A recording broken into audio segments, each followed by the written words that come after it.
Iran's regime just lost a safe pair of hands. Yes, another hardliner is sure to replace Ebrahim Raisi, known to detractors as the Butcher of Tehran, for the thousands of dissidents he sent to the gallows as a state prosecutor. But the Iranian president's sudden death in a helicopter crash may still change the equation. Not so much for a presidential election slated by the Constitution to be held in 50 days' time, but in the behind-the-scenes jockeying to pick an eventual successor to Ali Khamenei, Iran's supreme leader, who's 85 and frail. Raisi, himself a cleric, had been tipped as a possible replacement. We'll be asking about the crash and the challenges ahead. There are, of course, Iran's 88 million citizens. Will they get involved? Since Raisi was elected in 2021, much has happened. The regime has stared down the massive women life freedom protests, but lost a great measure of its legitimacy, with pragmatists and moderates sidelined. Recent legislative elections were marked by a record low turnout. Do decision makers open the door to dissenting views, or do they double down? Today in the France 24 debate, we're looking at the uncertainty ahead for Iran. With us is Iran-born anthropologist Chaura Makaremi of France's National Research Center, the CNRS. Welcome to the show. Thank you. Welcome as well to freelance reporter Borzu Daragahi. Good to see you. See you again as well. From Berlin, Hamid Reza Azizi, visiting fellow at the German Institute for International and Security Affairs. Welcome to the show. Thank you for having me. And from Washington, human rights lawyer Gisu Nia, director of the Atlantic Council's Strategic Litigation Project. Welcome back. Thank you. Your reactions on the hashtag F24debate. 5 days of national mourning decreed, state media awash with pictures of mourning Iranians, and a host of unanswered questions elsewhere. Eliza Herbert has more. This drone footage, shared on Iranian state media, purports to show the charred wreckage of the helicopter that was carrying Iran's president, the foreign minister, and several others. After an overnight search hampered by tough weather conditions and rough terrain, rescuers found President Ebrahim Raisi dead at the crash site in northwestern Iran near the Azerbaijan border. Iranian state media confirmed the development. The helicopter carrying Mr. Raisi, who traveled yesterday to East Azerbaijan province, crashed while it was returning due to bad weather conditions. Ebrahim Raisi achieved the high rank of martyrdom on the way to serve the people. Raisi was returning from a visit to an Iran-Azerbaijan border area to inaugurate a dam with his counterpart Ilham Aliyev. The helicopter is believed to have been crossing the mountainous region of Vazakhan County near the shared border in harsh weather conditions and heavy fog. Among the several others killed in the crash was Foreign Minister Hossein Amir-Abdollahian, who was known for his strong anti-Israel sentiment and had close ties with the country's Revolutionary Guard. According to the Iranian Interior Minister, the helicopter was part of a convoy of 3, 2 of which had arrived safely at their destination. On Monday, the Iranian cabinet held an emergency meeting and, in a statement, promised that the government would continue to work, quote, without the slightest disruption. Elections for a new president have to take place within 50 days. A U.S.-made helicopter, quite old, flying in fog. Borzu Daragahi, what more do we know? I mean, I guess that's about it. We don't know a lot about what caused, whether it was a mechanical failure, whether it was caused by weather, whether there was some kind of human error, which is, quite possible given the state of Iran's aviation. We have no idea. And there is always, of course, when it comes to matters in the Middle East, the question of was there some kind of act of sabotage? That's going to be really hard to determine. I would think that if I were a country that was opposed to Iran, these two figureheads are not going to change anything dramatically. I don't think it would be worth the effort to take Raisi or Abdullahian out. And yet, in the absence of concrete answers, social media has been in overdrive. Yeah, I mean, there's going to be speculation whenever you're talking about a Look, I mean, think about it. When the similar thing happened to the entire leadership of the Polish government some years ago, and of course there was a lot of speculation about foreign foreign interference and a sabotage, and which in fact was very likely. It was probably a foreign operation, that particular crash. But there's going to be a lot of talk. There's going to be a lot of rumors and a lot of uncertainty. Chaura Makaremi, what inside of Iran? What are people saying? Well, we see the official images of mourning, but there were also images of fireworks being shot and eruptions of joy.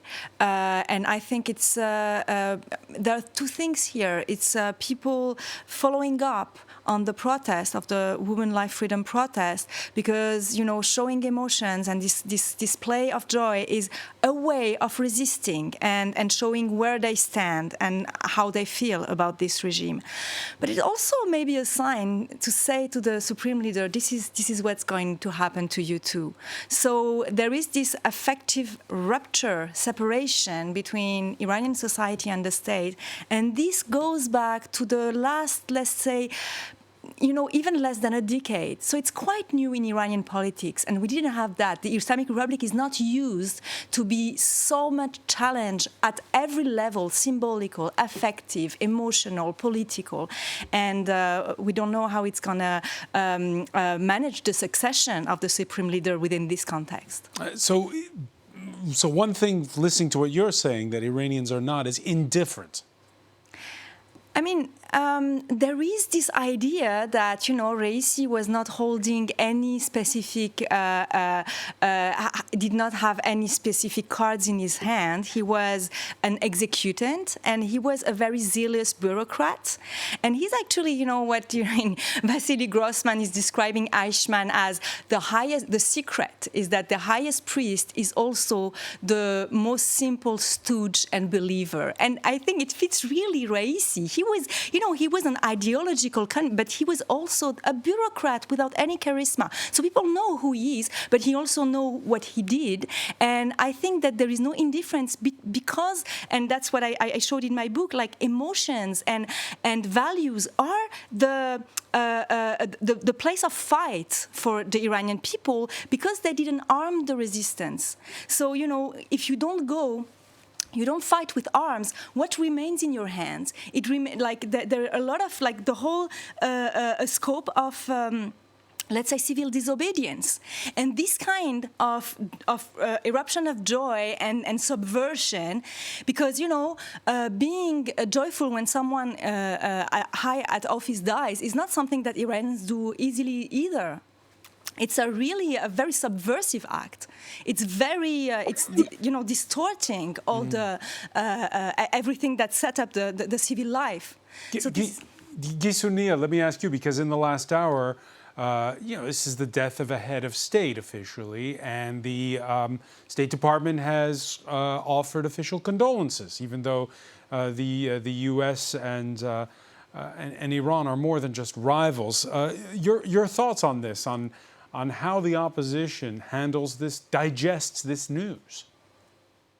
Well, the governments all over the world are offering condolences, and that's not sitting well with a lot of Iranians who escaped women's freedom protests and were maimed and tortured and injured in those protests at the direction of Raisi's policies.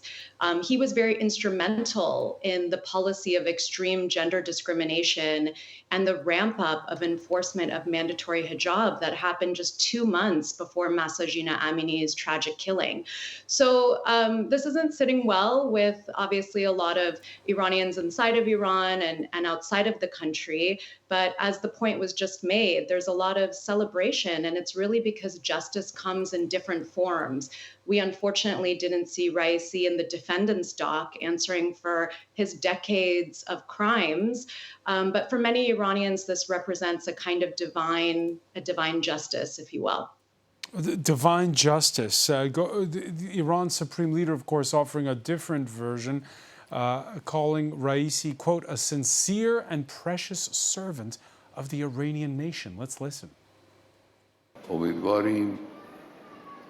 We hope that God, the Almighty, returns the dear President and his colleagues in full health to the arms of the nation.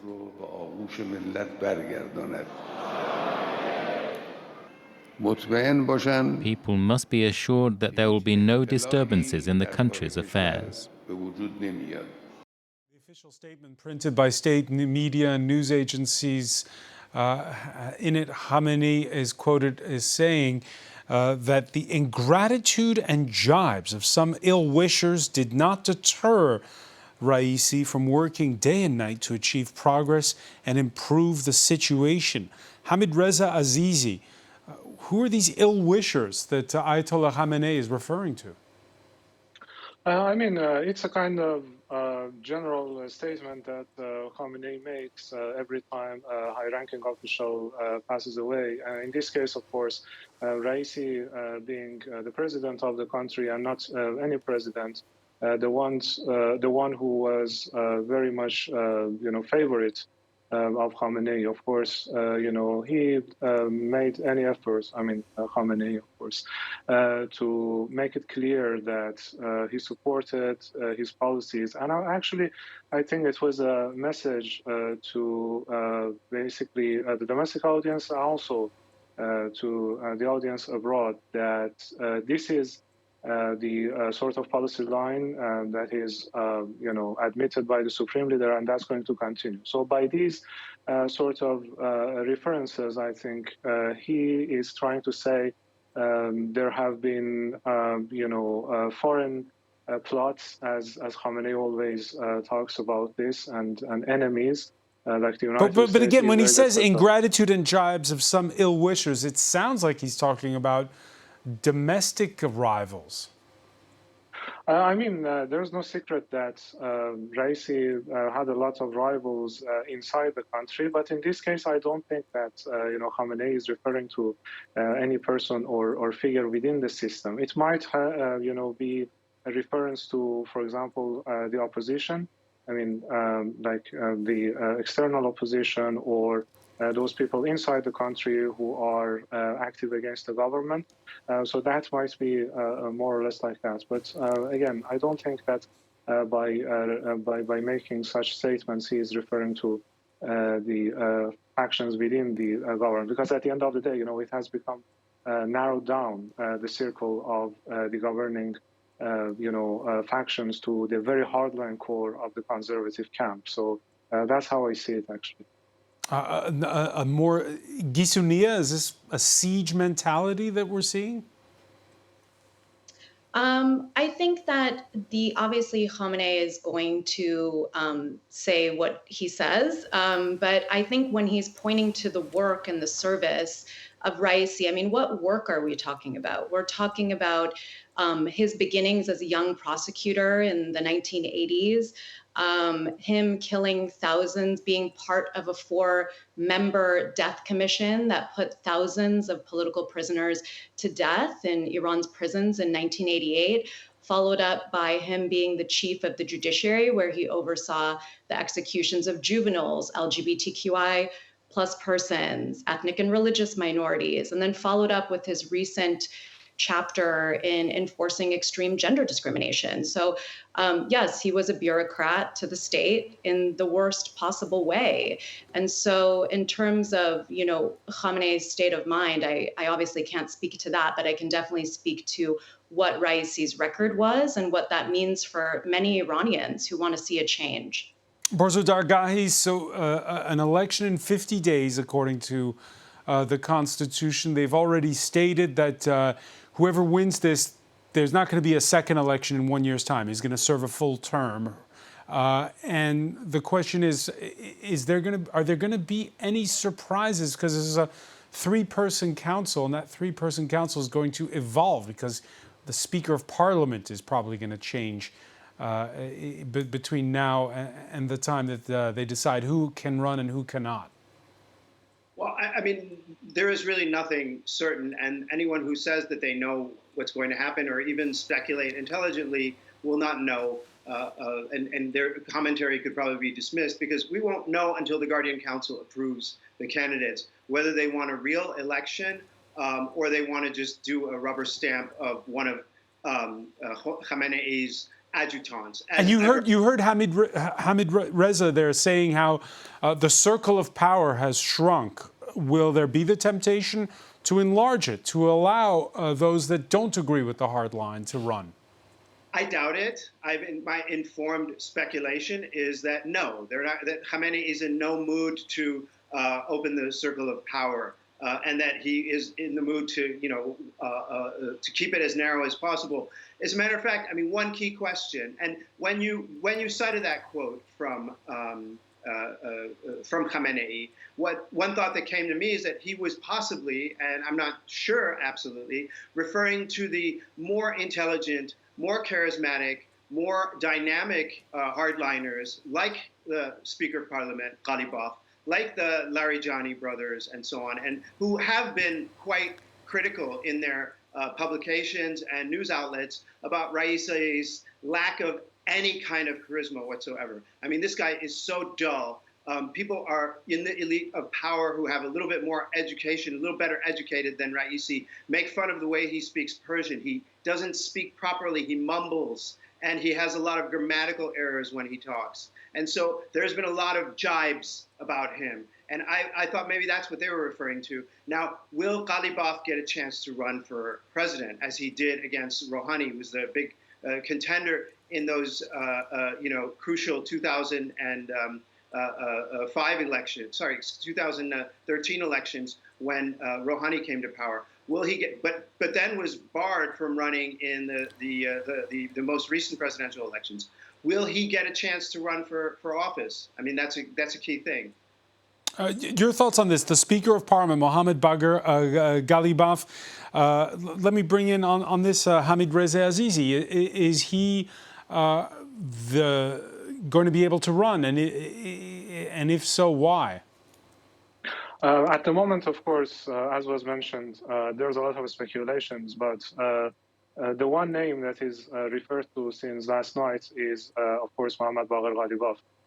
So one thing is clear. The political system made every effort to make sure in the previous round of presidential election that the person of Raisi and nobody else was going to be named as president. Why? Because of his two main characteristics or key characteristics. One was that he was a true loyalist, a true insider of the Islamic Republic, who, as was mentioned by your other guest, came through all the ranks of judiciary and then, becoming the president. And the second was that actually he was weak. And being weak would mean that, he could be controlled.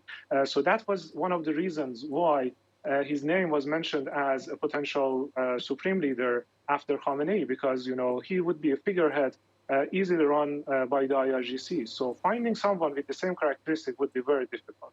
Ghalibaf can be considered as someone with some support base within the political elite, not among the people, of course, in the conservative and hardline camp. But I think his track record of being an opportunist and within the IRGC, not being a consensus over his role, these things may kind of decrease his chances. We should wait and see, but I think he will definitely try to be the man in power in the next 4 years. Chawra Makaremi, note that in this conversation already what we're seeing bleeding is the conversation over who's going to be the next president in 50 days and who's going to be the next supreme leader when Ayatollah Khamenei is no longer on the scene. How does it work? Which one influences which right now in this crucial period, in this lead up to those 50 days? No, we are in this Game of Thrones, and I think that the commentators have, there is this kind of consensus that Raisi's death will not change anything because he was such, this kind of executant, and that constitutionally everything is set up. I may, bring a little bit of doubt in this scenario that is, nothing will change and it's just, a sideline event, because the Women Life Freedom protest also was one of some of the reasons why it didn't end up within, a larger uprisings and risk to the government was because there was no dissensus within the apparatus of power, and now we have a vacancy, and we have doubt, and we have, fog within the apparatus of power. The second thing was that as soon as January 2023, the international community kind of helped the Iranian regime get back to its feet, because it was an element of stability in the region. But now things are different, and maybe, this idea that the Iranian regime is the element of stability in the region because also it's a proxy maintaining order within, the Middle East, within all the Shia states, is not so much an obvious as it was in 2023. So this element also of the international community really being behind the stability of the Islamic Republic and wanting it to stay in power is no longer efficient either. So we have two elements that have shifted already. And also the dissensus in the Iranian opposition and the diaspora. And this thing is also very big because there was this royalist project, monarchist project that has kind of, not disappeared but reconfigured, find out another scale that is maybe fits more to its reality and not to the mediatic coverage that it had. So things have been shifting there too. What we see, we've been more cautious. You heard Hamid Reza Azizi referencing the IRCG, the Revolutionary Guards. Yeah. The Revolutionary Guards who, each time there's been a crisis, it seems from the outside, that they have gained power. Absolutely. In this particular case, does this put them now on a collision course with the clerics, or is it just them who run the show? So, I cannot, and I think other guests can answer this question. What I see is that the Iranian power is very opaque. In 2009, we didn't know if the president Ahmadinejad was holding the game or it was Khamenei, the supreme leader, and it happens afterwards that it was Khamenei. So there is this opacity, and each crisis bringing more visibility into that power. But what I can say is that maybe we have to really be careful about the crackdown that now the opponents in Iran are facing, because all these reconfigurations of power will come with an extreme, I think, attention to not authorize any uprisings again. So really being a crackdown. And in 1988, the butcher of Tehran, in 1988, the killing of thousands of opponents was also a way of sealing in crime all the people that were taking part in the succession of Khomeini. So maybe, eyes on what will happen to the opponents in Iran as well. Gisonia, though, we're seeing, as you just heard Chaura mention, this Game of Thrones that's taking place within the high halls of power, be they among the clerics or among the broader political leaders. So at this point in time, is it just a power struggle between various stripes of hardliners? What is it about right now, what we're about to see? Yeah, I think that one really important thing is that less of the Iranian public is actually buying into these games that are occurring between different brands of more hardline people. We saw that the parliamentary elections had one of the lowest voter turnouts ever. I think that trend is going to continue. The public is very disillusioned with the regime, and people who were maybe a bit more on the fence about that at one point or who were apolitical are much more political now. So I think that while these guys may try to fight it out and this may expose some weaknesses and fissures within the system, there is a broader question of legitimacy that really is at the core here.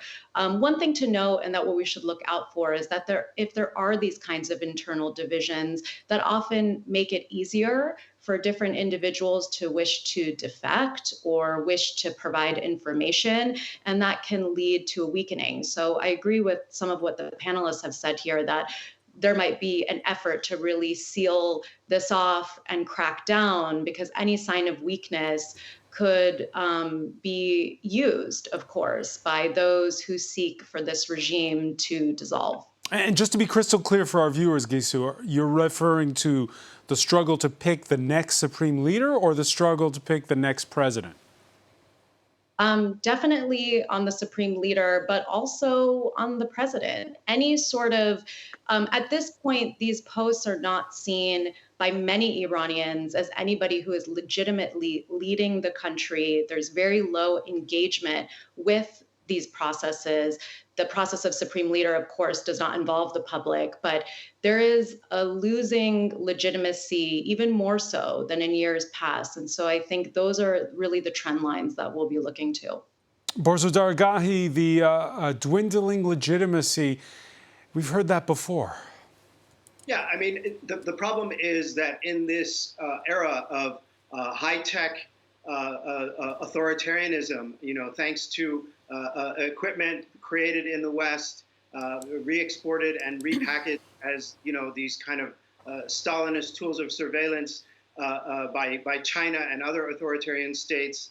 These new technologies of surveillance, you don't need a lot of legitimacy to run a country, and this is the disaster of our time.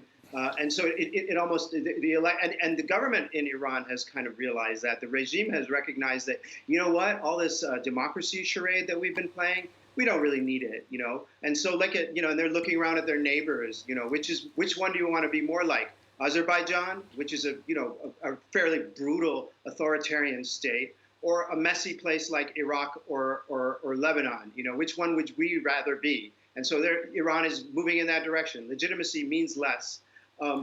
Cracks in the system, yes, the cracks in the system are there. Will it be enough for the people to side with one of those cracks and create an actual uprising against the regime that is not leading to chaos? That remains to be seen. I think it is interesting to watch an ambitious guy like Ghalibaf, who has been a mayor of Tehran in the past. If he is allowed to run and if he does become president, I could see friction arising between Ghalibaf and the supreme leader, and that could work to the advantage of the vast majority of the people who are against the regime but don't know which way the country should go. 50 days will go fast picking a next president.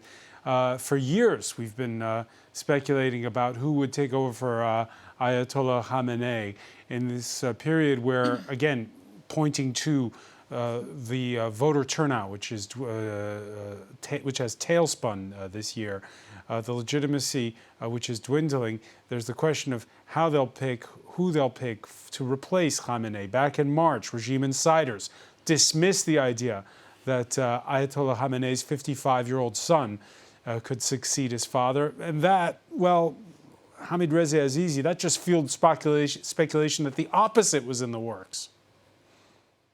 Yeah, that's right. I mean, one of the things we need to consider when speaking about the future of the Islamic Republic after Khamenei would be a scenario in which actually there's not going to be a supreme leader as such, in the way that we have seen, in the person of Khamenei. So I think it would be an oversimplification to think that those who are right now holding the positions of power, especially the core IRGC leadership, that they do not have, alternative scenarios or plan Bs and Cs for the day after Khamenei. So one possibility would be, for example, a council of supreme leadership.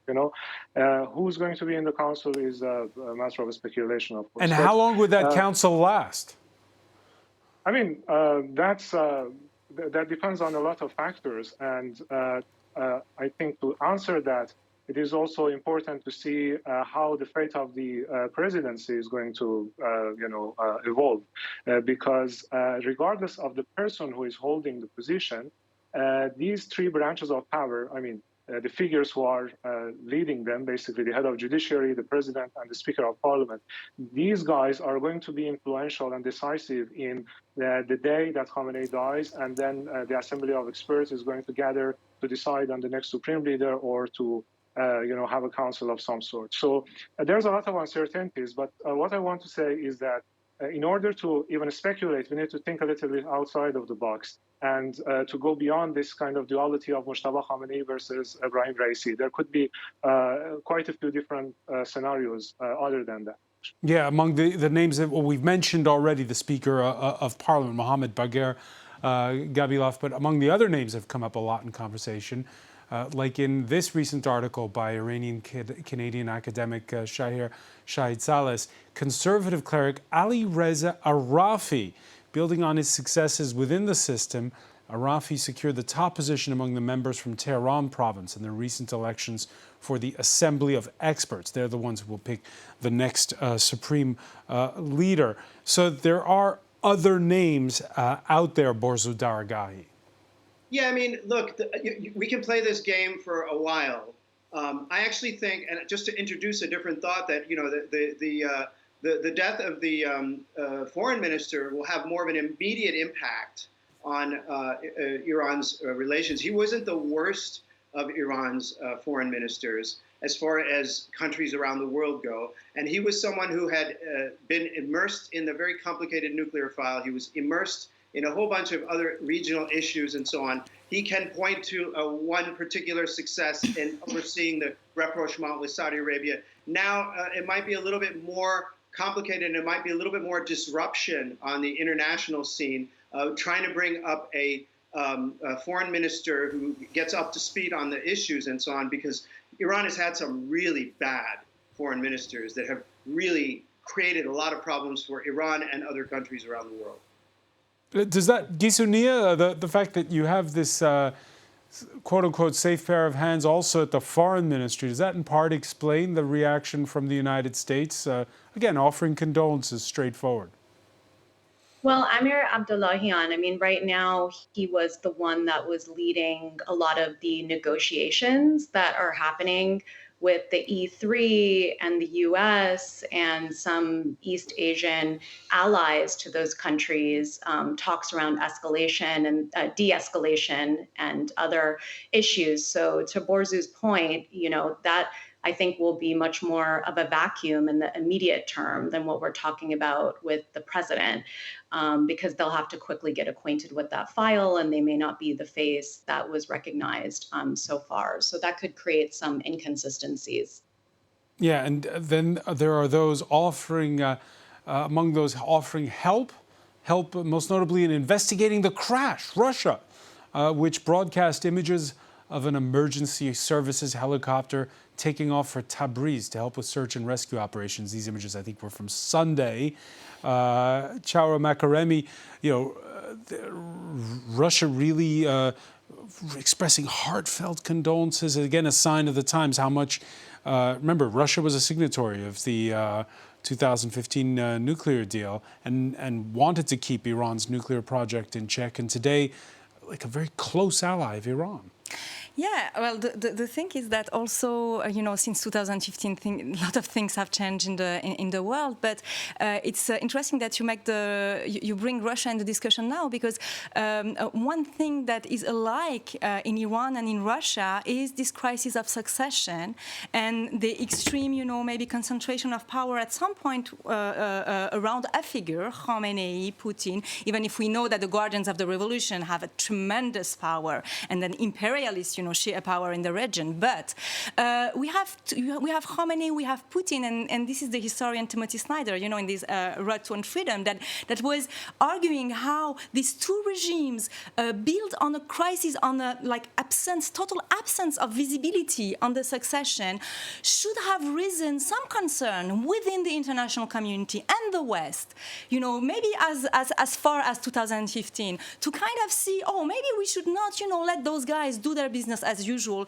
and really do only realpolitik with them, because we cannot count on them for the stability of the world, because there is this crisis of succession coming in and these powers that needs to do war to kind of build around this void that is coming and aspiring them. So two things, counting on those fundamentally unstable powers because of this void of power and succession, and dealing with them as if they were business as usual and normalized, I think is a strategic really mistake. And also the fact that today, Russia is offering, like Russia and Iran have become part of an axis of resistance, and I think we have to hear what the global South is saying that, we are now siding with those powers because they are the only one expressing, outrage about what is happening in Gaza. And when I hear Palestinian friends being, unhappy about Raisi's death and offering condolences, not knowing that, I am not sad as for me. I'm not mad at my Palestinian friends who offer condolences, but I am mad at the kind of international system that leaves no other, allies to them than this axis of resistance. So, stop normalizing that, and maybe, stop the double standards would help getting out of the whole architecture that has been built around those powers that are not, elements of stability, but are considered as elements of stability in the international community. And we have a big problem here. All right, I know that Borzu Dargah has to leave our conversation slightly early, so just one final question for you. First off, to react to what Shaura just said, and also news that's just come in that the Turkish president, Recep Tayyip Erdogan, has announced a day of national mourning in Turkey for Iran. The Turkish government, I would say, is just basically trying to cover its bases because they have had so many problems with Iran over the centuries. Persia and the Ottoman Empire, they've been, right now there's calm relations between Tehran and Istanbul, and Ankara, and they hope to keep it that way. So they play their role. But if you talk to people, insiders in Ankara, they are terrified of Iran and what it would potentially do to the country. I would say that I think there are differences between the personality-built system of Putin and the very structured, very bureaucratic regime in Tehran. Iran is different, and I think that they have their succession plans in order, sadly, for those of us who would like to see a free Iran. And I think they have, as Hamid Reza pointed out, a very good analyst. They have a plan B, they have a plan C, they have a plan D. They have the Beit Rahbari, the House of the Supreme Leader, with something like 20,000 employees from some of the best universities in the country, spending their time writing up scenarios, putting them on PowerPoint presentations to assess what would happen in case this, and so on. So I think that there will, not be a succession crisis in Iran, more likely than not. All right, Borzu, thank you so much for joining us. Sorry you have to leave a little bit earlier our discussion. Breaking news just coming in, and I'll put it to you, Hamid Azizi. They've set a date for the presidential election, June 28th. Some thought it would be a week later on July 5th. What does that tell you? It might have to do with the holidays, weekends, in Iran. I need to check the calendar, but as we know, in Iran, it's Fridays. That is the weekend. So elections are, usually planned for the weekend so that they can attract the maximum participation. I mean, in this case, as was mentioned by your other guests, it would be hugely difficult, if at all, for the government to convince people, even from their own support base, which is a minority, of course, to come and vote. But according to the Constitution, they had no other way than announcing a date. So it's all about trying to boost that turnout. One way for the government to basically boost the turnouts would be to allow for so-called moderate and reformist figures, and not the likes of Khatami, for example, the likes of Ali Larijani to come and to be candidates. But I seriously doubt that that's going to be the case for the same reasons that I mentioned with regard to the succession. So in this issue, I think, as Borzu was also rightly mentioning, I think the Islamic Republic and the person of Supreme Leader Ali Khamenei will definitely prefer a controlled and managed election over some sort of, an election that would see kind of major participation by the public, I think. Gisunia, we're coming off. We're in the midst of all the volatility due to what's happened in the wake of October 7th in Gaza and in Israel. There you hear Hamid Reza talking about the regime trying to keep a lid on it when it comes to this presidential election. Will there be more instability, less when it comes to the region, or is this just a different conversation?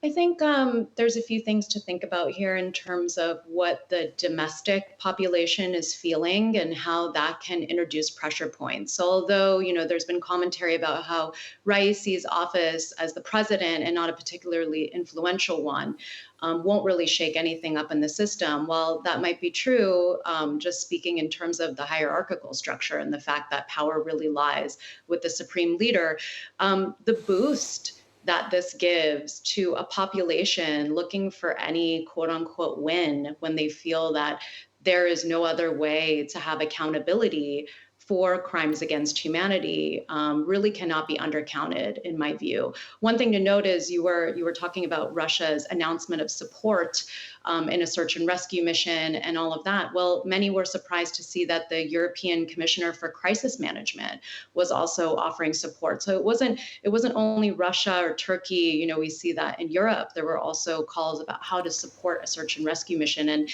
that was met with a lot of angry comments from Iranians inside and outside of the country, asking why that same European support is not provided to individuals who are fleeing persecution and violence in the country and not being given humanitarian visas to come to Europe so that they can be safe and so that they can regroup.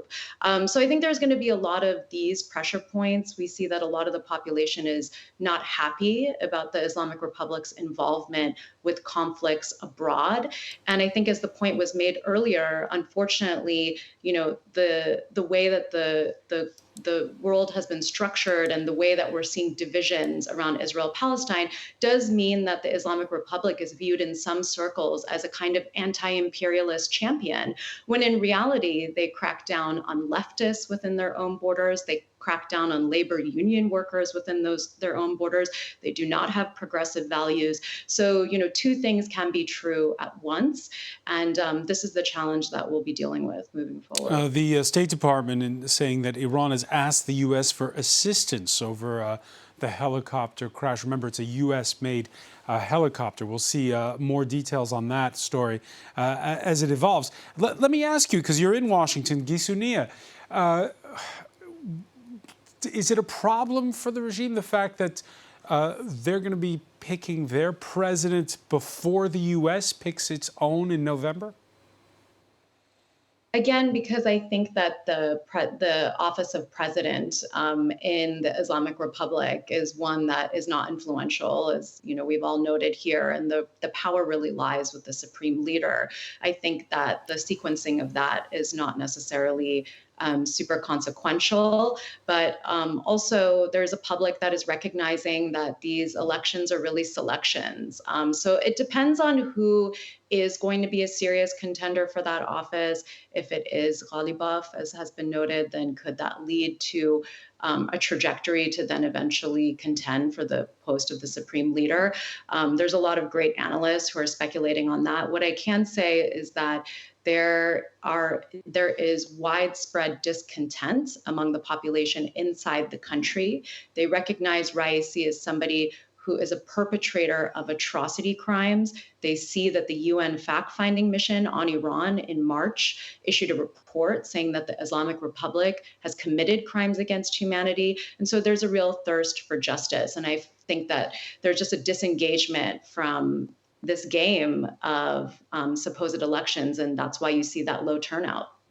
Chawra Makaremi, disengagement from taking part, but obviously citizens are going to be watching what's going on.